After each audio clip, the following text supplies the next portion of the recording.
Morning, YouTube. Hope you guys are having a wonderful day. Looks beautiful today. It's going to have a beautiful day here. Today I'm going to talk something about a little different. You know, I really don't talk a whole lot about my family and stuff like that. You know, I've always raised my kids, and I was always tough on my kids. Because I always wanted, before they'd done anything in life or before they did something stupid, I always wanted to have that second thought. You know what I mean? I wanted them to have that thought in the back of their head say, well, what is this? What's going to happen if I do this? What's going to be the consequences if I do this? So I've always put that in my kids' heads. You know what I'm saying? There's consequences for everything that you do in life.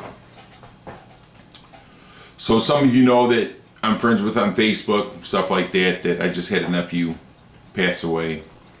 Drug addiction. He OD'd on heroin. Now, a little bit about my nephew. As a baby growing up, coming up, it was funny because when he was a baby, he's scared to death of me, man. I don't know if it's just because I'm ugly or what it is, but he was just always frightened of me. But as he got a little older, 5, 6, 7 years old, he started getting to the point where he really started looking up to me. And he would come over and stay with my kids, and we played EverQuest all together, my son and me and my nephew. And so he grew up, and he was a very smart kid. He was never interested in school or nothing like that, but he was just smart. He could pick up on things easy and stuff. Just really wasn't the type of kid that wanted to go to college or nothing, you know what I mean? But, about 10 or 11 years ago, I'm not quite sure exactly how long ago it was, he grew up. His dad, passed away, and his dad, and he, sorry to say, he OD'd as well. And after that, my nephew, he just went straight downhill. I mean, I want to guess that he was probably 14 or 15 years old when his dad passed away. I'm not real sure. Getting old, my memory, it's going out the window. You know how that is, you old guys. But when his dad passed away, there was a big change in Brandon, and not for the better. He went downhill. His dad was his idol, And over the years, when Brandon was troubled with things and stuff like that, he'd always come to me and talk to me, and I'd always, give the best advice I could. He wasn't my kid. I couldn't make him do anything, but I would give him some advice, and if he followed it, then fine. And sometimes he'd go, 2, 3 days, maybe a week or so, he'd follow my advice, and then next thing you know, he's right back in the dirt again. So, he's been addicted to pills since he was 14 or 15 years old. Mostly prescription pills. He would always, say all these things were wrong with him, so he could go to the hospital and get prescription pills. Which I think he come by it honestly because my mother-in-law was the same way. Another very smart lady, but didn't have no sense. So, when my brother-in-law passed away, he happened to be pretty rich. He had a couple $1 million in the bank from where he had an accident previous years ago, and he had probably about $3 million in the bank or something like that. And everything was left to his kids, which that's normal. The daughter got $750,000.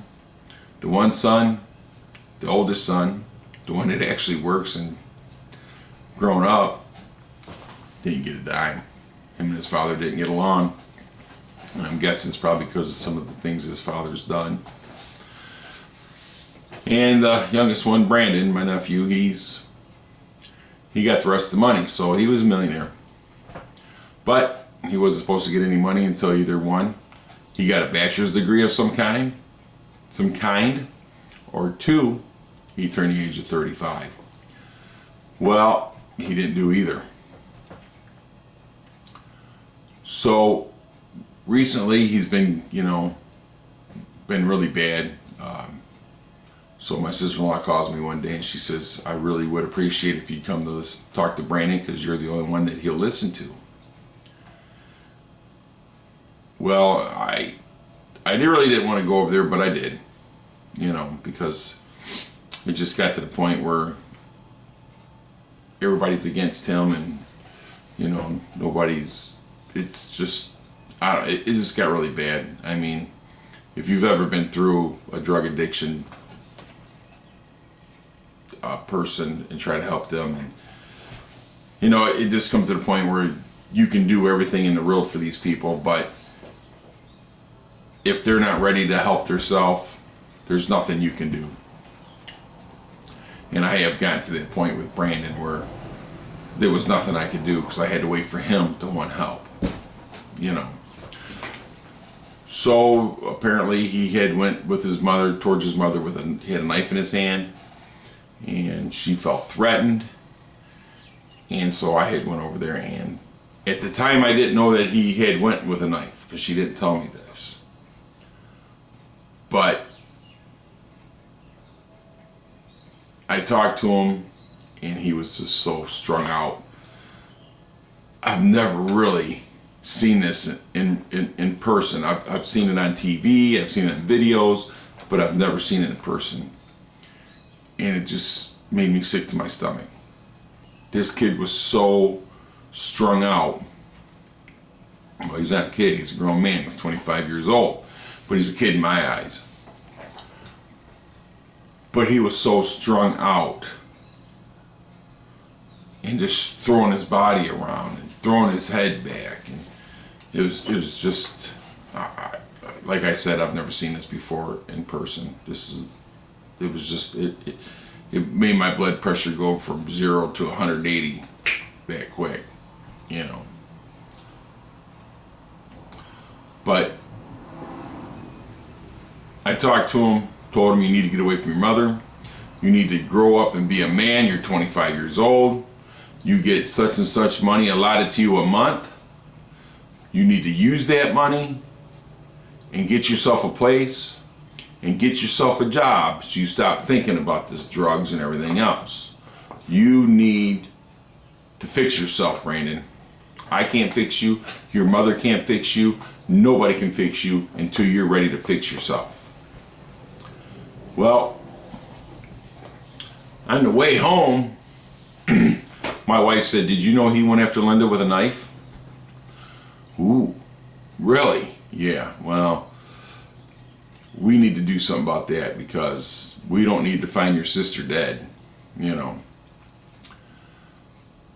So we got home and I called my sister-in-law up and I told her, I says, look, you didn't tell me he come after you with a knife, which was probably a good thing because I might have done something I really didn't need to do or didn't want to do.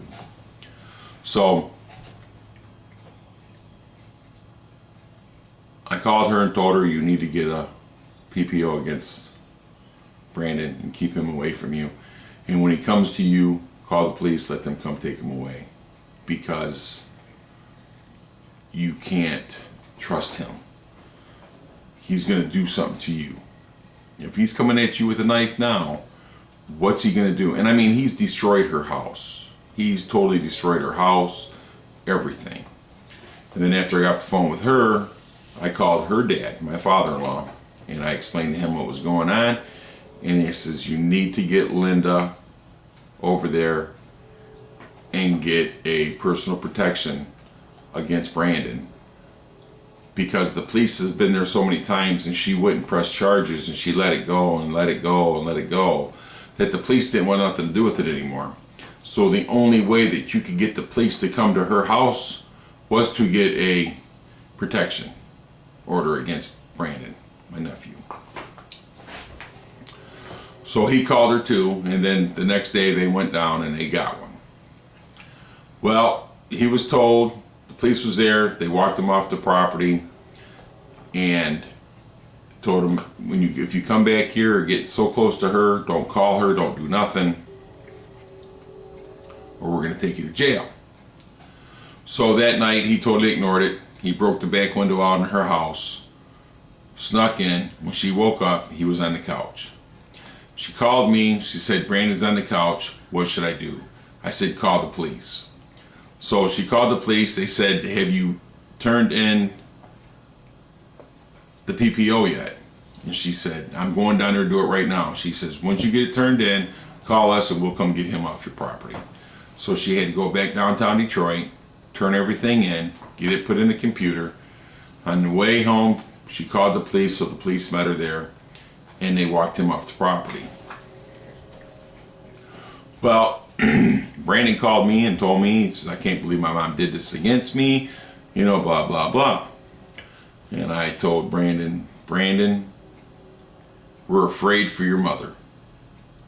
I didn't know you went after. Well, I just had a knife in my hand. He said, I wasn't going after her. Brandon, you charged toward her with a knife. You was going after her with a knife. I'm just glad you didn't do anything. You need to get yourself straightened out. And he hung up on me. Little say, it's called tough love. Sorry guys, it's just the way it is. Well, he called me back, and he says, Uncle Gary, I got a drug problem. And I said, you do? He goes, yeah. Well, if you just took the first step to me and realized that you have a drug problem, you're ready. You're ready to get some help. Brandon, you're 25 years old. You're a man. You got money in the bank. Your aunt gives you a certain allowance.